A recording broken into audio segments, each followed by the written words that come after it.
Hello दोस्तों, आप सभी का the logical Indian YouTube channel में बहुत बहुत स्वागत है।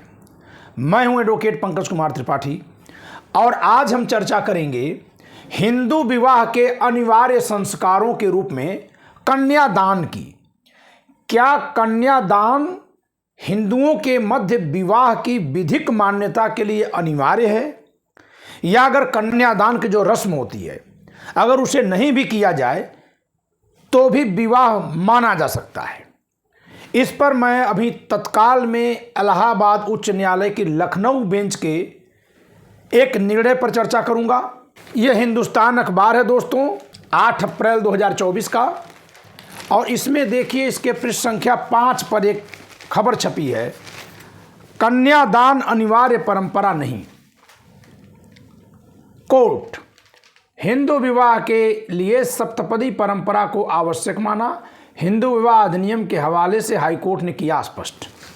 अब मैं इस विषय पर अपना विचार दूंगा कानून के हवाले से। हिंदुओं के मध्य विवाह को विनियमित करने वाला कानून है हिंदू विवाह अधिनियम 1955।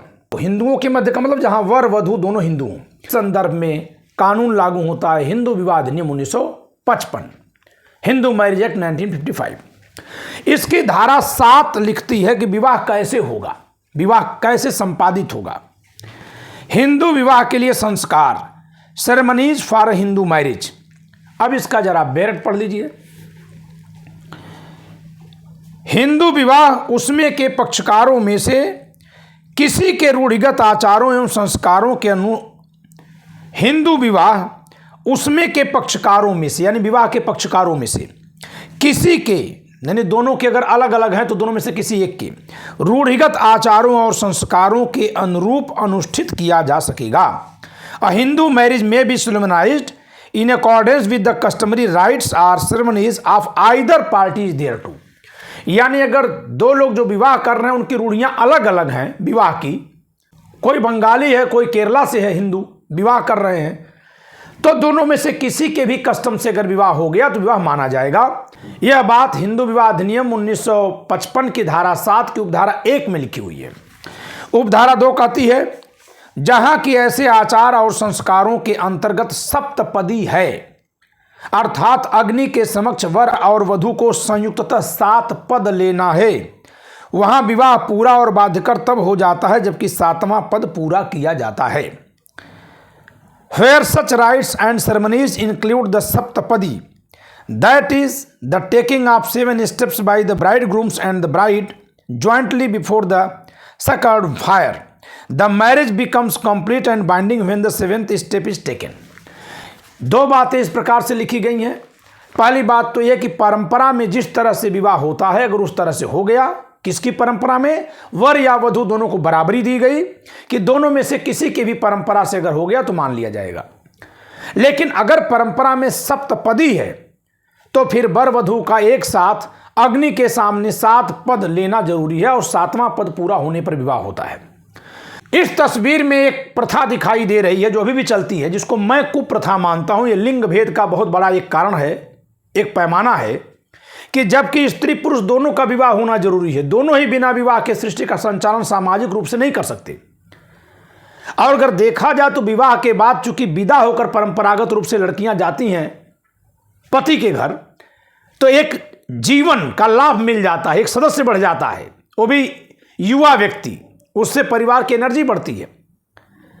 फिर भी पैर छुआ जा रहा है किसका, उस लड़के का जिसको अपनी बेटी देनी है। यही कुप्रथा यहाँ पर हमारे रामायण में भी दिखाई गई है। सीता जी के पिताजी जनक जी हैं जो उनके होने वाले पति राम जी का पैर पखार रहे हैं, पूजा कर रहे हैं। ये भी एक तरह की पूजा है जहाँ वर की पूजा की जाएगी। ध्यान दीजिए, इनके सिर पर मुकुट है, ये मुकुट विहीन है, क्योंकि जब इनकी पूजा ये करेंगे वर के रूप में तो फिर इनकी कोई अहमियत जैसी नहीं है, इन प्रतीकों के माध्यम से दर्शाया जाता है। खैर, चित्र कुछ अलग भी हो सकता है, लेकिन जो हम लोग समाज में भी देखते हैं यही होता है। तो क्या ये क्रिया बिना किए अगर विवाह कर दिया गया, केवल सप्तपदी करा दी गई तो विवाह नहीं मान्य होगा? बिल्कुल मान्य है। ऐसे ही ये कन्यादान के बिना अगर विवाह किया गया तो क्या वो विवाह मान्य नहीं होगा? वो भी विवाह मान्य होगा। ये शायद पानी ग्रहण की क्रिया हो या कन्यादान की हो, जैसी भी है, तो बिना कन्यादान के भी विवाह मान्य होगा। यानी कि अब इन रस्मों की कोई जरूरत नहीं है ये हिंदू विवाह अधिनियम 1955 के समय में ही लिख दिया गया। आज तक हम उन परंपरागत रस्मों को लेकर चल रहे हैं जो लिंग भेद पर आधारित है, जो जन्म आधारित भेदभाव का समर्थन करती है। दोस्तों, हमारी संस्कृति में एक खामी रही है जो कभी अच्छी मानी जाती रही होगी, इसलिए कि बिना किसी संघर्ष के ही समाज में संतुलन स्थापित करने के उद्देश्य से काम करती थी। लेकिन उसकी कीमत कौन चुकाता था? जहां दो लोगों में संघर्ष की संभावनाएं दिखती थीं, वहां एक को दूसरे का गुलाम बना दिया गया, अधीन कर दिया गया, बिना दोनों में से किसी का गुण योग्यता मापे जन्म के आधार पर। जैसे विवाह में पति पत्नी, तो पति को आगे कर दिया गया और पत्नी को उसका गुलाम बना दिया गया। चाहे भले पति बेवड़ा हो, नालायक हो, थोड़ा कम बुद्धि का हो या दुर्व्यसनी हो, और पत्नी चाहे जितनी भी शीलवती गुणवती हो, बुद्धिमान हो, अब वो अधीन रहेगी। अगर वो कहीं विद्रोह करेगी तो यह समझाया जाएगा कि तुम्हारी जो किस्मत थी वो पूर्व जन्म के कर्मों से बनी है और इसके अनुसार तुमको ये ढोना है। ये नहीं कहा जाएगा कि ये गुणहीन है तो हटा दो, इसको ऊपर कर दो। अगर ऐसा रहता तो लिंग भेद इस तरह नहीं दिखाई देता। समाज योग्यता को जन्म के आधार पर नाप रहा था, कर्म को नहीं मानता था। यही बात आपको जाति व्यवस्था में, वर्ण व्यवस्था में भी दिखेगी, जो जन्म आधारित हो गई।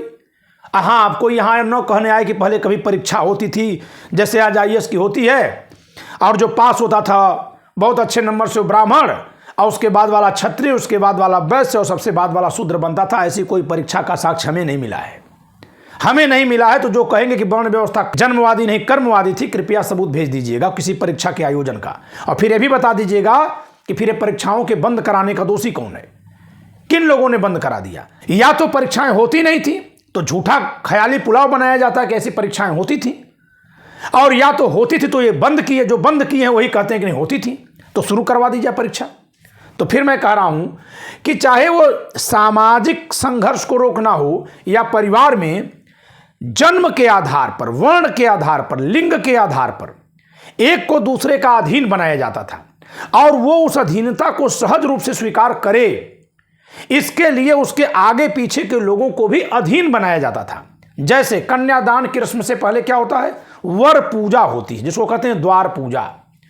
उसमें वधू के पिता या अगर दादा है तो दादा, जो सबसे बुजुर्ग हैं, वो वर का पैर धो धो करके प्रणाम करते हैं। ये पूजा है,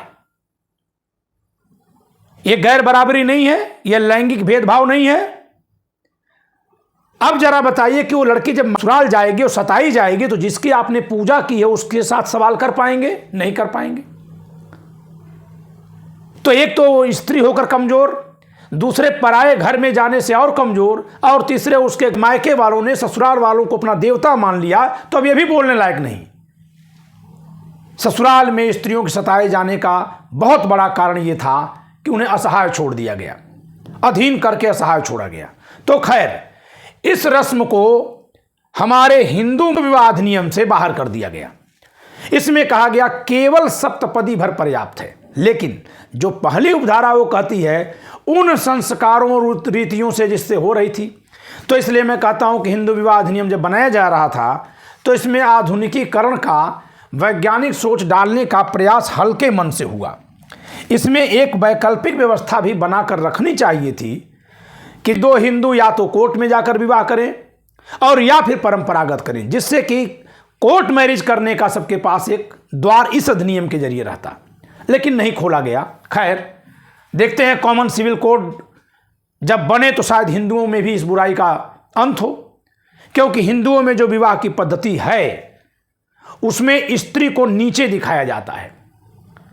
कन्यादान का मतलब क्या है?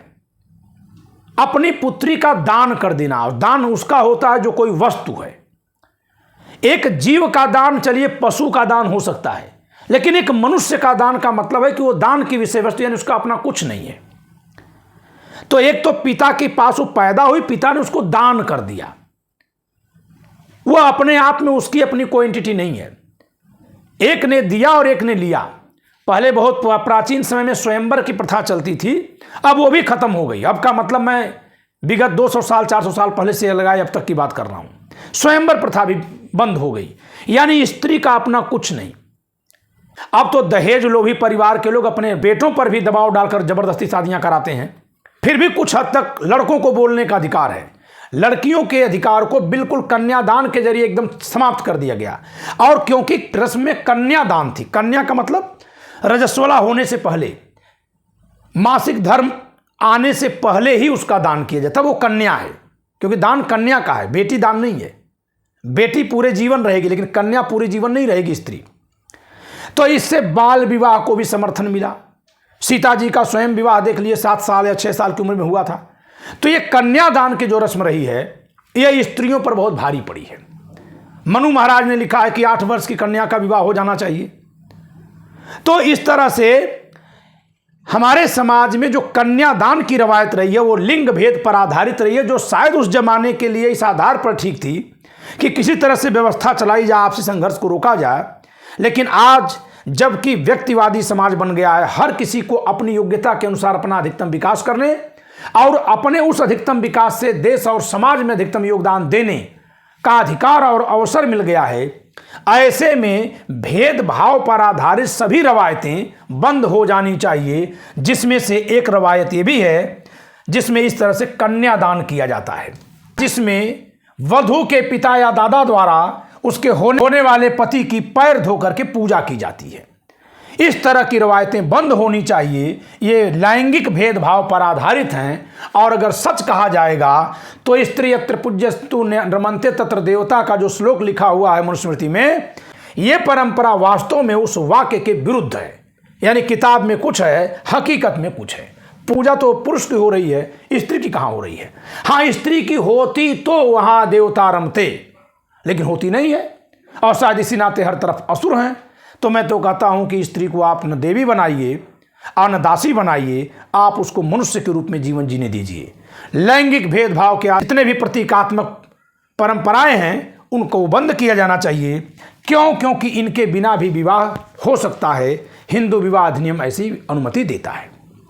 तो इस वीडियो में मैं यही बताऊंगा कि कन्यादान या द्वाराचार या वर पूजा, उसका पैर धोना, पैर पखारना, इसी प्रकार से दहेज, ऐसी कोई भी परंपरा हिंदू विवाह के लिए अनिवार्य नहीं है। महज सप्तपदी यानी पवित्र अग्नि के समक्ष 7 पद ले लेना ही पर्याप्त है। तो मेरा यह सुझाव होगा कि लैंगिक भेदभाव को प्रदर्शित करने वाली इन परंपराओं से समाज यथाशीघ्र मुक्त होने की ओर आगे बढ़े, जिससे कि महिलाओं को भी पुरुष के बराबर मनुष्य समझा जाए। उन्हें भी ये लगे कि उनको बराबर समझा जा रहा है। उन्हें अपने स्त्री के रूप में जन्म होने पर अफसोस और ग्लानि से झुकना न पड़े। तो इस वीडियो में इतना ही। आपके विचार कमेंट के रूप में आमंत्रित हैं। वीडियो पसंद आई हो तो लाइक करिएगा, शेयर करिएगा, चैनल सब्सक्राइब न किया सब्सक्राइब करिएगा। जय संविधान।